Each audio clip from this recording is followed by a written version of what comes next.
Today we're going to dive into a spiritual blueprint from way back in 1987, but it offers this really radical way to understand ourselves, from the absolute vastness of the cosmos right down to the very thoughts you're having this exact moment. The lecture kicks off with this incredibly potent piece of advice. While it lays out this huge, grand cosmic story, the real message is that true understanding isn't something you find out there among the stars. Nope, it begins right here, right now, with mastering your own mind. You got to get that personal clarity first before you can even begin to grasp the bigger picture. Okay, so to start that journey of self-mastery, we first need to get crystal clear on what the mind actually is, and maybe even more important, where it is. I gotta tell you, the answer might just surprise you. I mean, let's be honest, we all just assume our consciousness, our mind, lives in our brain, right? That's the standard medical and scientific view. But this framework, it challenges that assumption head-on. It asks us to consider a completely different model of our own inner world. This slide really makes a crucial distinction. The brain is presented as the physical hardware, the control tower, the biological computer. But the mind? The mind is the operator. You are the programmer. You're the consciousness that uses the brain. According to this teaching, they are two totally, fundamentally separate things. So, if the mind isn't in the brain, where is it? Well, this teaching places it at the very core of your soul. I want you to imagine a soul that's the exact same size and shape as your physical body. Now, right at its center, in your chest area, there's a sphere of pure consciousness, about 30 centimeters wide. That is your mind. It's a total shift from thinking it's in your head to knowing it's in your spiritual heart. Yeah, this whole concept of a mind inside a soul, it becomes the foundation for understanding everything that comes next. The soul's journey is laid out as an evolution of consciousness and is sent through all these different dimensions where the very definition of self just completely begins to transform. This timeline, it's kind of like a roadmap for the soul. The journey is all about moving away from being attached to a physical form and moving towards becoming a being of pure, formless function. Think of it like a ladder of consciousness, You're moving from I have a body to I am a principle. So in the early stages of the afterlife, our consciousness is still very much tied to our physical memories.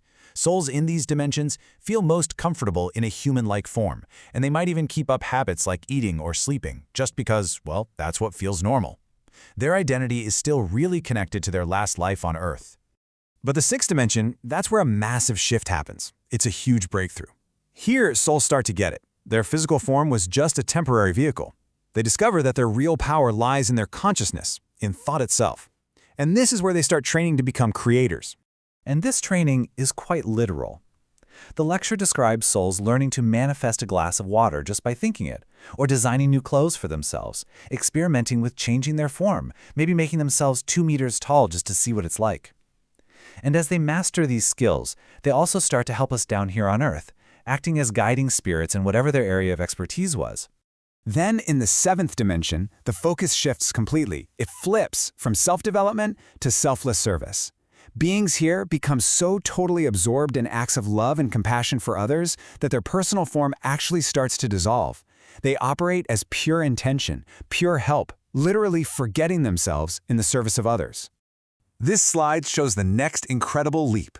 In the eighth dimension, a being is no longer a person who helps. They are the help. Their identity merges with a universal principle. So they don't just show love, they become a functional ray of love. They don't just create order, they become a ray of order. So at this level of consciousness, the boundaries of the individual self just completely fall away. A single consciousness can express itself in countless ways all at the same time, and groups of consciousnesses can work together as one single unified force. The whole idea of a singular me is replaced by this fluid, multifaceted unity.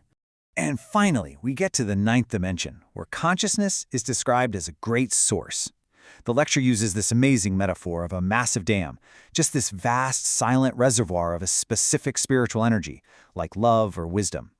This is the origin point, the source from which all the lower dimensions and all individual souls draw their essential nature. Okay, so, wow, we've been on a huge cosmic journey. But remember that very first slide? It's all about looking at our own feet. So how in the world do we take this vast spiritual map and actually apply it to our daily lives, right here, right now? Well, the lecture boils it all down to two core, super practical principles for managing our minds. These are really the keys to applying all this cosmic knowledge to our everyday search for happiness. The first principle is all about balance. Remember that ball of consciousness in your chest we talked about? Well, it's made up of different parts: your emotions, your willpower or drive, your intellect, and your reason. The goal is to keep them all in harmony. Is one area bulging out and making the ball lopsided? Are you all emotion and no reason? Or maybe all intellect and no feeling? The key is to check in and strive for a perfectly round, balanced inner self. Now, the second principle uses another really powerful metaphor. It suggests that we, ourselves, often block our own happiness and spiritual connection by building a roof right over our own heads. Just think about that for a second. If there is a divine light, a source of guidance that's available to every single one of us, what could possibly stop it from getting through?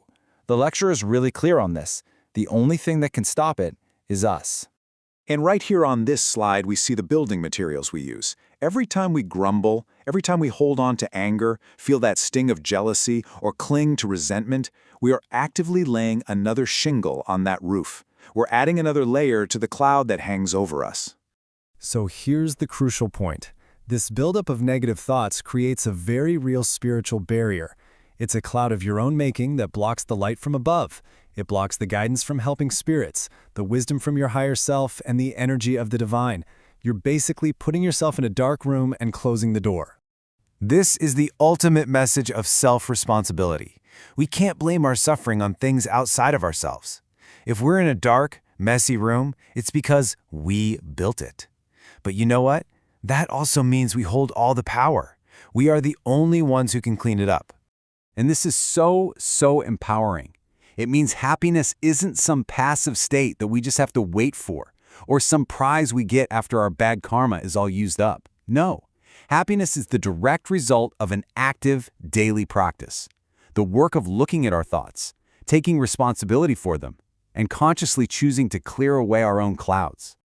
So, as we wrap up, we'll leave you with this thought. Every single thought you have is a building material.